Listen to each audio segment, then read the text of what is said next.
Bismillahirrahmanirrahim. Assalamu alaikum. Welcome to Newsroom. I'm your host, Omer Khalid. Today is the 5th of July 2023, and these are the stories that we will be discussing in detail in the course of the show.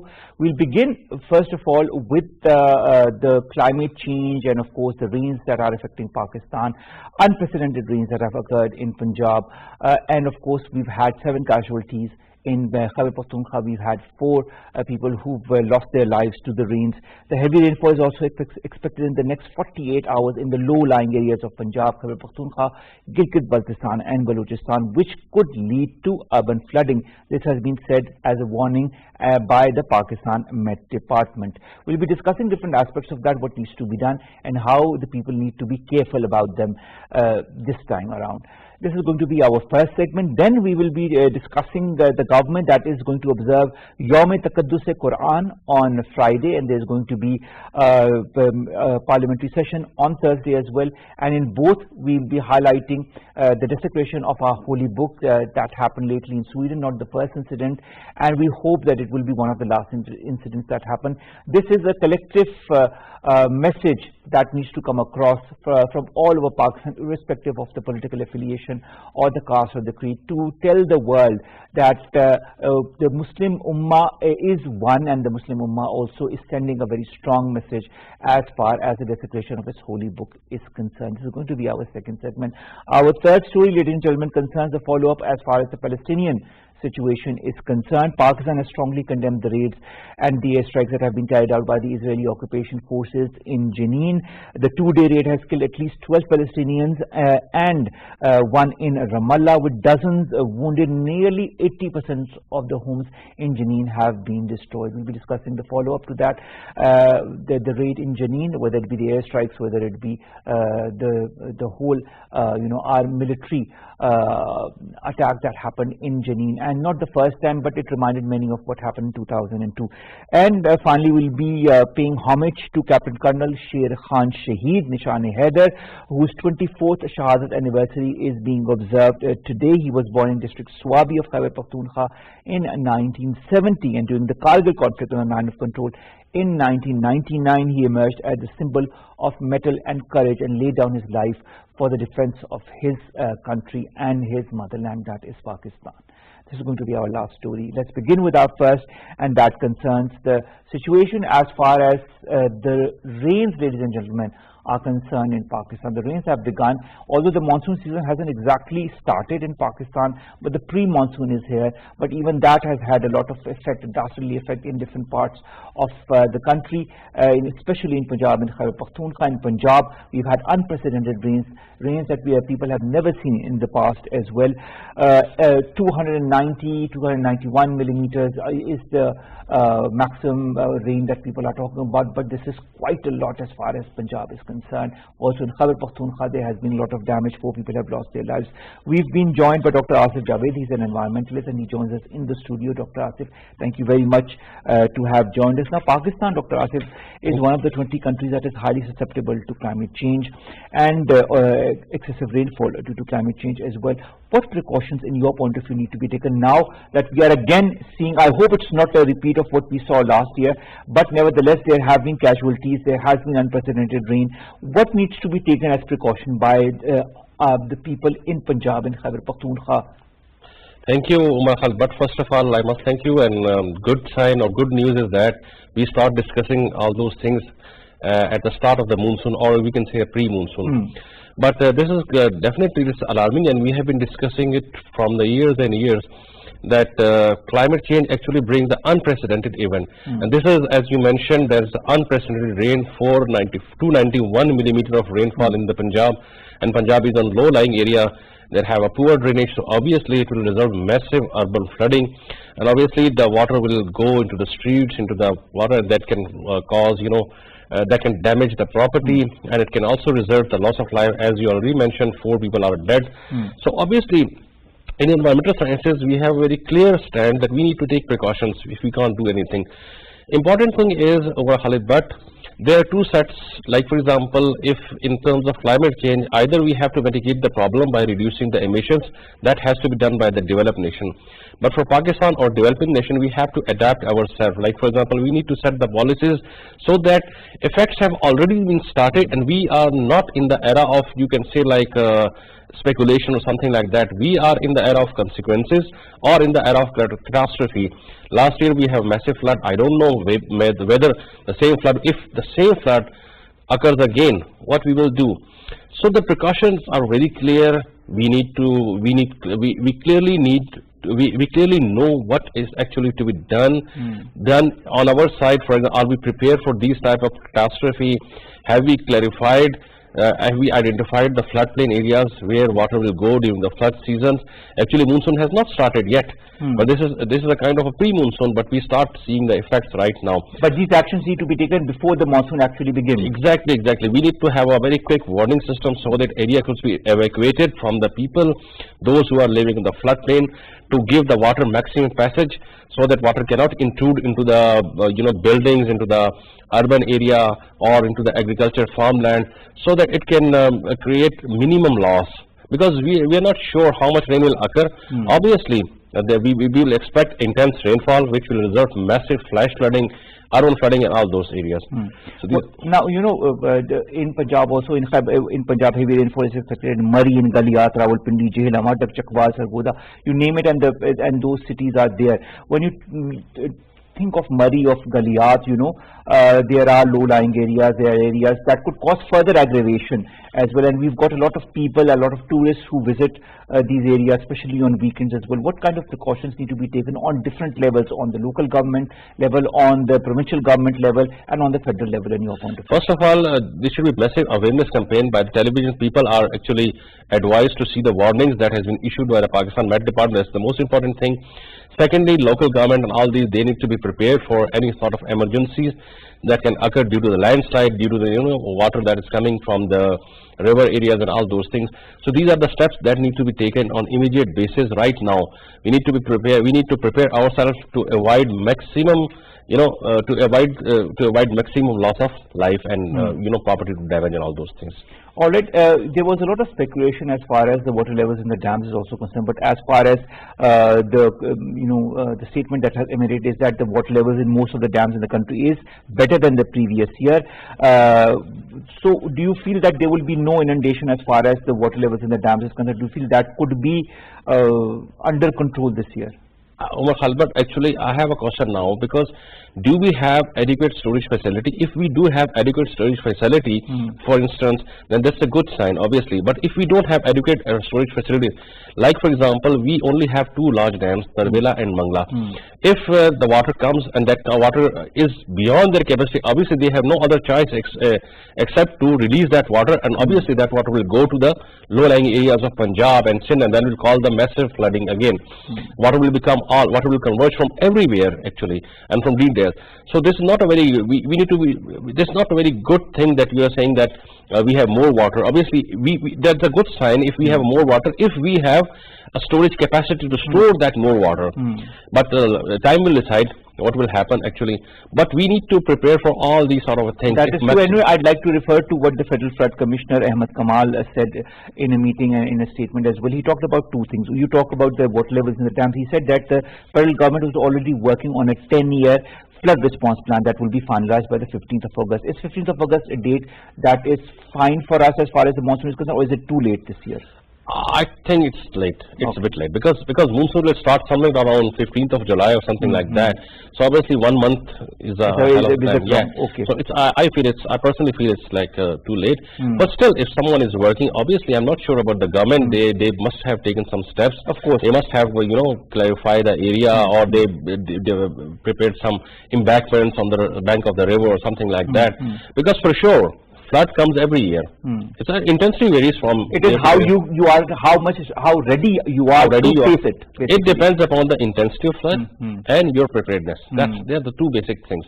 If you are prepared for a massive flood, obviously then flood will come. All right. That's not a I problem. also refer to what Kamal Saab said as far as the water levels in the rivers are concerned. He said there is no flooding expected in the coming days in the rivers, apart from the river Kabul, which continues to flow in low flood in Nowshera.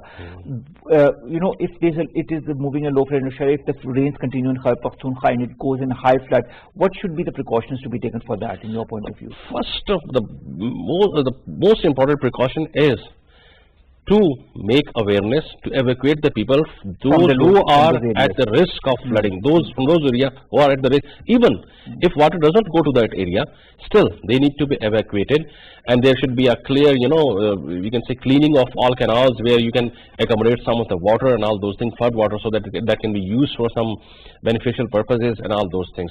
This is the only precaution that we can take. For example, for instance, at the immediate response, you can say.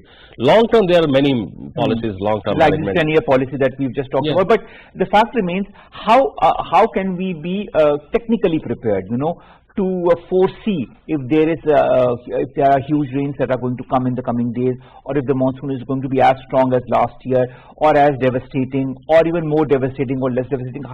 Is there any gauge that we can apply through certain means, through satellites or other means, that can allow us to ascertain the gravity of the situation? Omer Khalid, since from the beginning I'm saying the environmental problems, water issues, they does not have any boundaries, something like that.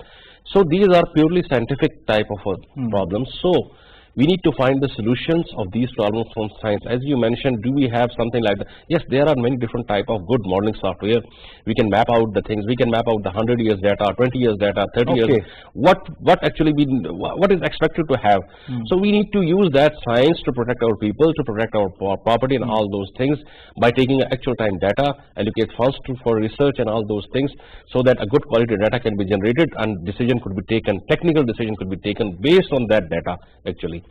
Like for example, we can take a 100-year record of all rivers, then we can do the planning, what will actually happen of next 50 years, what is expected to be happen in the next 50 years or 100 years, 20 years for instance, for example, and then we can plan our policies according to that. I understand, but what about now? What about this year?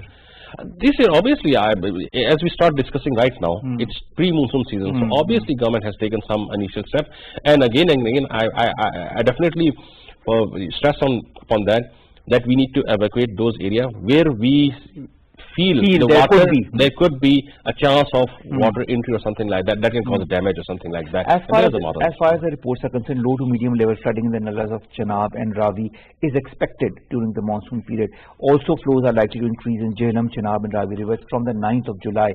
So, of course, we have early warning predictions as far as something that could happen, not expectedly going to happen, but it could happen. There is a possibility.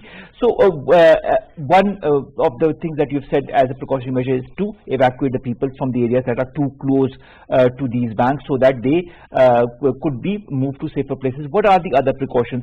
I mean, how important is promoting sustainable land management practices or improving the infrastructure to cope with the flooding? Yes, definitely. Before answering to that, as you mentioned, the Ravi River. Ravi is with India basically.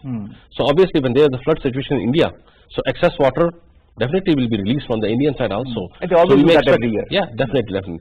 Second thing is, there is a clear set of policies, there is clear planning, like for example, we can regulate our floods, floodplain possibly. We can use floodplain for ecotourism, so that water can be absorbed and that cannot enter into the, urban infrastructure or something like that, or village infrastructure. So these are additional things, like for example, we can promote ecotourism in the floodplain areas on the bank of the rivers and all those areas where we can expect that flood water will come and will aggravate the situation further. So if we have like ecotourism type ventures, say for example, we can have some plants over there that can absorb water, so water cannot move, runoff, we can reduce the runoff, we can rather promote the infiltration of water into the groundwater. So these are measures that could be taken in a short term also, and evacuate that, and that can be used for, and revenue can also be generated from that. Instead of going tourism, we can promote ecotourism on the bank of the rivers, bank of the canals and all those areas, particularly in the flood season. Okay, what about infrastructure that could help prevent flooding or help prevent the excessive effects of flooding? The infrastructure that we have, right, asphalt for example, we have brick in Basarani, we have like road construction, all those things. All these infrastructure basically promote the runoff. What happened actually, there is a phenomenon that's called lag time. Lag time is the difference between rainfall event and the occurrence of flood actually.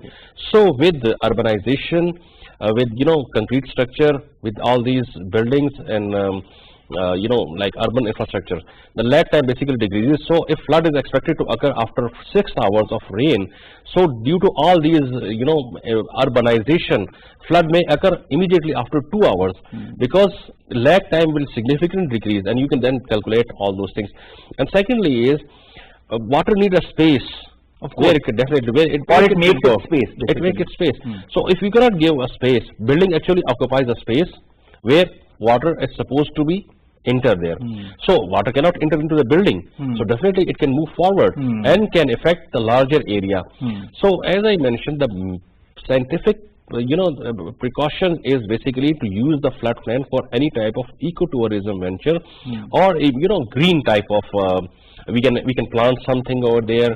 We can plant trees, we can promote social and ecotourism venture over there, so that if flood water comes, it can be absorbed, it can be used for it can be used for the growth of the plants and all those things.